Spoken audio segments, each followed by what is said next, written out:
नमस्कार, मैं हूं आपके साथ कंचन भारद्वाज। स्वागत करती हूं आपका वन इंडिया हिंदी में। कोलकाता के ऐतिहासिक ब्रिगेड परेड ग्राउंड में विपक्ष के शक्ति प्रदर्शन के बाद भारतीय जनता पार्टी के राष्ट्रीय अध्यक्ष अमित शाह तृणमूल कांग्रेस की मुखिया और मुख्यमंत्री ममता बनर्जी के गढ़ में दस्तक देने जा रहे हैं।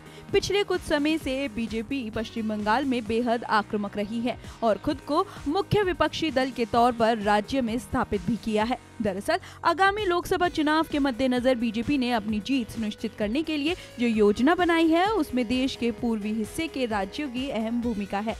राजनीतिक विमर्शों में बीजेपी के इस अभियान को लुक ईस्ट रणनीति कहा जा रहा है।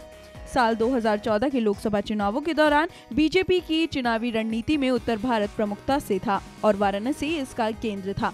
इन चुनावों में बीजेपी ने उत्तर और पश्चिम भारत में सबसे ज्यादा सीटें जीती थी, लेकिन 2019 में बदले सियासी समीकरण में बीजेपी अपनी रणनीति बदलते हुए दिख रही है और पार्टी ने अपना ध्यान पूर्वी और पूर्वोत्तर के राज्यों पर केंद्रित किया है। हालांकि उत्तर भारत या हिंदी पट्टी के राज्यों से अभी भी बीजेपी को सबसे ज्यादा सांसदों के जीतने की उम्मीद है, लेकिन 2014 में अपने प्रदर्शन के चरम पर पहुंचने वाली बीजेपी भी जानती है कि 2019 में इस प्रदर्शन को दोहराना बहुत मुश्किल होगा।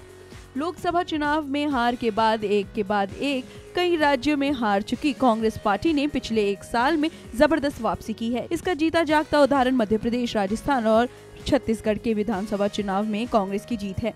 सीटों के लिहाज से देश सबसे बड़े सूबे उत्तर प्रदेश में दो बड़े क्षेत्रीय दल समाजवादी पार्टी और बहुजन समाज पार्टी के गठबंधन के ऐलान के बाद बीजेपी के लिए राजनीतिक हालात मुश्किल हुए हैं। पश्चिम भारत के महाराष्ट्र और गुजरात में भी बीजेपी पिछले कुछ चुनावों में अपने चरम पर थी, लेकिन महाराष्ट्र में बीजेपी की सहयोगी शिवसेना आए दिन आंख दिखा रही है, तो वहीं गुजरात में कांग्रेस पिछले 2 दशकों में सबसे मजबूत स्थिति में खड़ी है। लिहाजा बीजेपी के लिए यहाँ भी अपना प्रदर्शन दोहराना मुश्किल होता दिख रहा है। अब आपको बताते हैं क्या है बीजेपी का लुक ईस्ट प्लान। देश का वो हिस्सा जहां से बीजेपी उत्तर और पश्चिम भारत में होने वाले संभावित चुनाव नुकसान की भरपाई कर सकती है, वो पूर्वी और पूर्वोत्तर भारत की है। पूर्वी भारत में पश्चिम बंगाल, ओडिशा, बिहार और झारखंड को मिलाकर लोकसभा की कुल 117 सीटें हैं। पिछले लोकसभा चुनाव में एनडीए ने इसमें से 46 सीटों पर जीत दर्ज की थी, जिसमें बीजेपी की 37 सीटें थी, लेकिन इनमें से अधिकतर सीटें बिहार और झारखंड में थी, जबकि पश्चिम बंगाल और ओडिशा की 63 सीटों में से बीजेपी एनडीए मात्र 3 सीटें जीतने में कामयाब रही।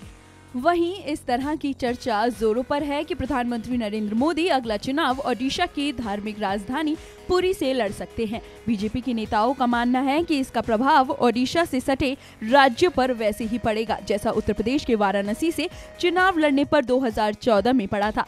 इस लिहाज से यदि पूर्वी और पूर्वोत्तर भारत की 142 सीटों पर बीजेपी की लुक ईस्ट रणनीति कामयाब होती है, तो इससे देश के अन्य हिस्सों में होने वाले नुकसान की भरपाई हो सकती है। वहीं साल 2019 का नतीजा आने पर अगर कुछ और दल एनडीए का हिस्सा बनते हैं तो उसे बहुमत का जादुई आंकड़ा पाने में आसानी होगी।